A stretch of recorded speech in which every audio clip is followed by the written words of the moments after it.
Hello students, next important question है हमारे लिए कि ए और बी के उन मानों को ज्ञात कीजिए जिनके लिए एफ एक्स बराबर ए एक्स प्लस वन यदि X is greater than X is less than और equal to 3, B X plus 3 यदि एक्स इज ग्रेटर देन 3 द्वारा परिभाषित फलन एक्स बराबर 3 पर संतत है। ये हमें यहाँ पर दिया है और हमें ए और बी की मान निकालना है। देखिए स्टूडेंट, यहाँ पर ये प्रश्न इसलिए इम्पोर्टेंट है, यहाँ हम ए और बी की मान निकालते हैं तो एंड में हमारे ए और बी मान नहीं निकल पाते हैं, वहां केवल ए और बी में एक रिलेशन प्राप्त होता है ना। इसलिए स्टूडेंट से कुछ जो है भ्रमित हो जाते हैं, उनको यहाँ पर किस तरीके से करना आइए हम देखते हैं। देखिए इसका हम हल करते हैं। यहाँ हमें जो दिया है सबसे पहले वो देखते हैं। देखिए x बराबर 3 पर संतत है, वो हमसे यहाँ पर कह रहा है ना। तो हम यहाँ पर लेके चलते हैं कि x बराबर 3 पर है ना फलन का मान ठीक। तो x बराबर 3 पर ही हम अगर यहाँ रखेंगे तो यहाँ x की हम कितना रख दें 3, तो बन जाएगा f3। और ये बराबर का चिन्ह देखो इसमें ये लगा हुआ है, इसका मतलब इसके फलन ये होगा। तो यहाँ हम x की जगह कितना रख दें 3 रख दें, तो ये बन जाएगा 3a प्लस 1 और इसको हम नाम दे दें इक्वेशन नंबर 1।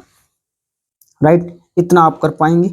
राइट, अच्छा अब हमें निकालना है क्या, क्योंकि x बराबर 3 पर ये संतत है तो इसकी LHL RHL और x बराबर 3 पर ये वैल्यू क्या होगी, आपस में सब बराबर होना चाहिए है ना। तो सबसे पहले हम LHL निकालते हैं, तब LHL ठीक है। LHL यानी लिमिट x का मान हो 3 से छोटा यानी 3 माइनस कर देते हैं f ऑफ x।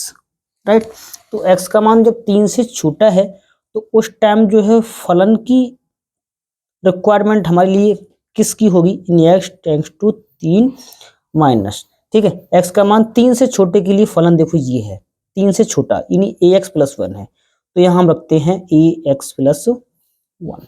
अब हम क्या करते हैं, यहाँ पर लिमिट लगाते हैं है ना। तो जैसे ही हम यहाँ पर लिमिट लगाएंगे तो यहाँ आ जाएगा a गुणा 3 प्लस 1 और इसकी जगह हम ये मल्टीप्लाई कर दें तो ये बन जाएगा 3a प्लस 1 और ये LHL का मान निकल के आ गया। इसको नाम दे देते हैं इक्वेशन नंबर 2।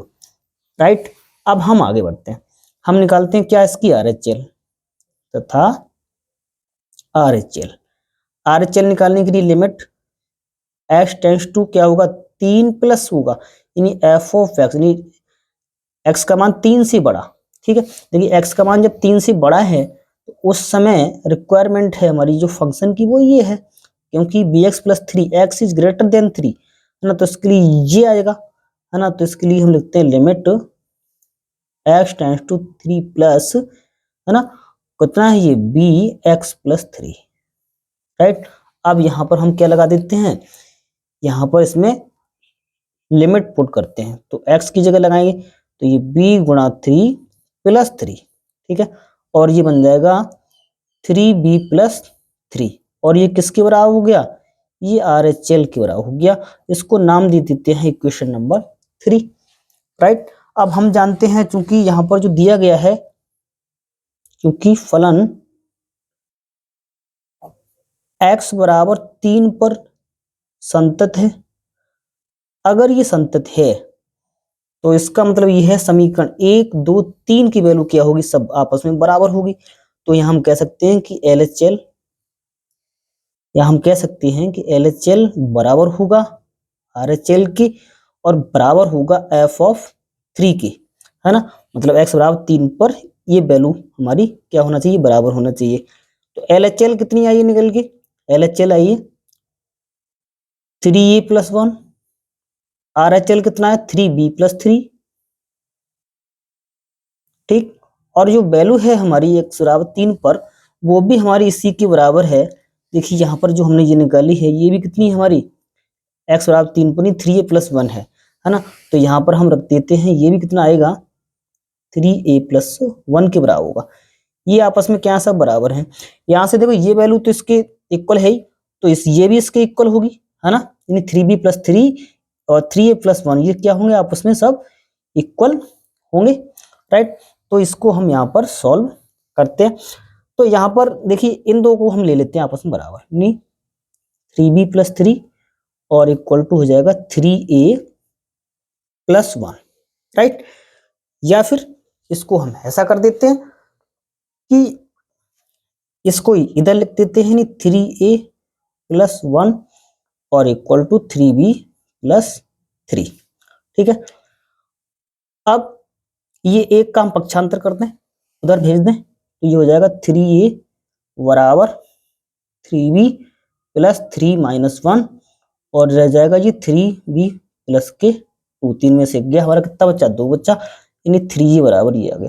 यहाँ से हमें a का मान निकल के आया किसके बराबर, ये a का मान निकालेंगे तो ये 3 है इसके डिवाइड में जाएगा, यानी 3b+2 और पूरे के डिवाइड में आ जाएगा 3, राइट।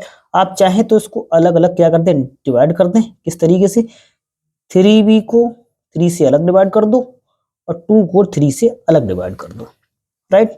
3 से 3 कट जाएगा, तो यहां से a बराबर निकल के आएगा, वो आएगा b+2/3। तो स्टूडेंट्स यही क्या होता है हमारा, इसमें रिलेशन निकल के आता है। यहाँ पर a और b की वैल्यू निकल के नहीं आती है, ये रिलेशन एक हमारा बन जाता है और यही क्या है, उत्तर है, राइट। तो इस तरीके से हमने ये आपका ये प्रश्न किया और ये एग्जाम की दृष्टि से ये भी बहुत इंपॉर्टेंट है, इसे आप अच्छे से करें। बहुत बहुत धन्यवाद।